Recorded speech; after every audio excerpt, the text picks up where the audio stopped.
कुछ हफ्ते कबल भारत और पाकिस्तान के दरमियान मिसाइल और ड्रोन परवाज कर रहे थे। बीजिंग में खामोशी से एक और किस्म की कहानी सामने आ रही थी जो कि जनूबी एशिया का फ्यूचर बदल सकती है। 21 मई 2025 जैसे ही दुनिया ने हिंदुस्तान और पाकिस्तान के दरमियान हालात कशीदा देखे, चीन, पाकिस्तान और अफगानिस्तान के फॉरेन मिनिस्टर्स बीजिंग में एक साथ बैठ गए। जी हाँ, वही चीन जो अपने वन बेल्ट एंड रोड मंसूबे के जरिए अरबों की सरमायाकारी कर रहा है, वो अब बातचीत में भी सरमायाकारी कर रहा है।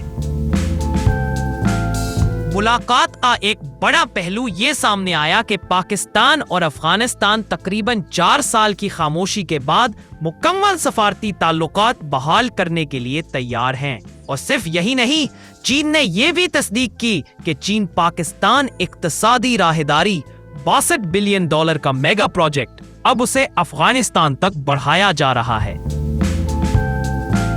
इसका मतलब है कि जनूबी एशियाई खित्ते के लिए ज्यादा तिजारत, बेहतर राब्ते और उम्मीद है कि मजीद अमन। खित्ते के लोग इस तरह की चीज का इंतजार कर रहे हैं क्योंकि अफगानिस्तान बिल्कुल दरमियान में बैठा है, जनूबी और वस्ती एशिया के दरमियान एक कुदरती पुल। लेकिन यह सब कुछ हिंदुस्तान और पाकिस्तान के दरमियान 4 रोजा जंग के चंद दिन बाद हुआ। दोनों हमसाया मुमालिक में जंग कश्मीर में पहलगाम के मुकाम पर एक हमले से शुरू हुई। भारत ने पाकिस्तान में मुकीम ग्रुपों पर हमले का इल्जाम लगाया। पाकिस्तान ने उसकी तरदीद की। कशीदगी मजीद बढ़ी तो चीन ने कदम आगे बढ़ाते हुए दोनों ममालिक से तहम्मुल का मुजाहरा करने पर जोर दिया। पाकिस्तान को अब भी टीटीपी जैसे मुसल्लह ग्रोहों से बड़े खतरात का सामना है, जिनमें से अक्सर के बारे में ख्याल किया जाता है कि वो अफगान सरजमीन से काम करते हैं। और चीन ऐसे ग्रुपों के जंगजुओं के बारे में फिक्रमंद है, खास तौर पर अगर वो अफगानिस्तान को महफूज पनाहगाह के तौर पर इस्तेमाल कर रहे हो। माहिरीन का कहना है कि किसी भी तिजारत या तरक्की की कामयाबी के लिए सिक्योरिटी को पहले नंबर पर लिया जाता है, जबकि चीन और अफगानिस्तान अमन और तिजारत पर तवज्जो देने के लिए तैयार नजर आते हैं। पाकिस्तान अब भी अस्करियत पसंदों के खतरात से छुटकारा हासिल करने पर तवज्जो मरकूज किए हुए है।